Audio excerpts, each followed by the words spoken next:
สัตว์สมุทรមួយប្រភេទនេះគឺគេដាក់រហស្សនាមឲ្យថា Diva of the Ocean ឬជាតារា model នៃសមុទ្រដោយសារតែយើងមើលទៅគឺវាដូចជាកំពុងតែដើរម៉ូដអញ្ចឹងអ្នកនរគ្នាសត្វនេះមានឈ្មោះថា Flamboyant Cuttlefish ដែលត្រូវបានមនុស្សជាច្រើនចាត់ទុកថាជាសត្វសមុទ្រចម្លែកនិងស្រស់ស្អាតបំផុតមួយនៅលើពិភពលោក Cuttlefish គឺជាសាច់ញាតិជិតស្និទ្ធរបស់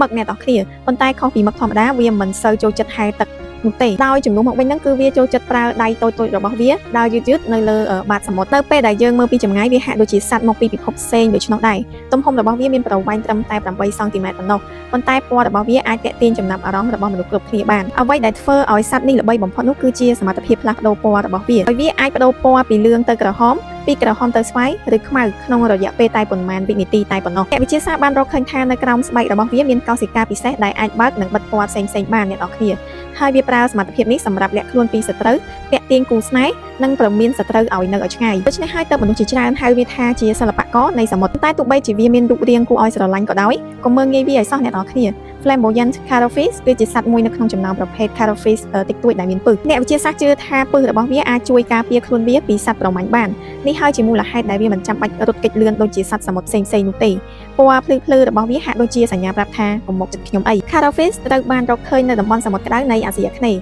ជាពិសេសនៅជិតប្រទេសឥណ្ឌូនេស៊ីម៉ាឡេស៊ីហ្វីលីពីននិងតំបន់ជិតខាងផងដែរពួកវាចូលចិត្តរស់នៅបាតខ្សាច់ឬកន្លែងដែលមានការថ្មអ្នកនរគ្នាដោយសារតែវាតូចៗនិងពូកែលាក់ខ្លួនមនុស្សជាច្រើនមិនដែលបានឃើញនៅក្នុងធម្មជាតិឡើយដោយក្នុងប៉ុន្មានឆ្នាំចុងក្រោយនេះវីដេអូរបស់ Flamboyant Cuttlefish បានក្លាយជាវីដេអូដែល viral នៅលើ TikTok Facebook ហើយនិង YouTube មូលហេតុគឺពេលដែលវាដើរវាមើលទៅដូចជាកំពុងដើរម៉ូដដូច្នោះដែរការផ្លាស់ប្ដូរពណ៌របស់វារួមជាមួយនឹងចលនាយឺតៗធ្វើឲ្យវាហាក់ដូចជាតារាបង្ហាញមុខនៅក្រោមបាតសមុទ្រនោះហើយជាមូលហេតុដែលមនុស្សជាច្រើនហៅវាថា Diva of the Ocean ឬជាតារា model នៃសមុទ្រនោះឯងទោះបីជាវាមានទំហំតូចក៏ដោយក៏ Flamboyant Cuttlefish គឺជាសត្វដ៏អស្ចារ្យមួយដែលបង្ហាញឲ្យយើងឃើញថាធម្មជាតិនៅតែជាអាថ៌កំបាំងជាច្រើនដែលមនុស្សមិនទាន់យល់ដឹងទាំងអស់នោះទេអ្នកនរគ្នាចុះសម្រាប់អ្នកនរគ្នាវិញគិតយ៉ាងម៉េចដែរសូម comment ខាងក្រោមវីដេអូនេះសូមកុំភ្លេចជួយ follow និង subscribe បើសិនជាអ្នកនរគ្នាចង់ដឹងរឿងរ៉ាវជាមួយពិភពលោក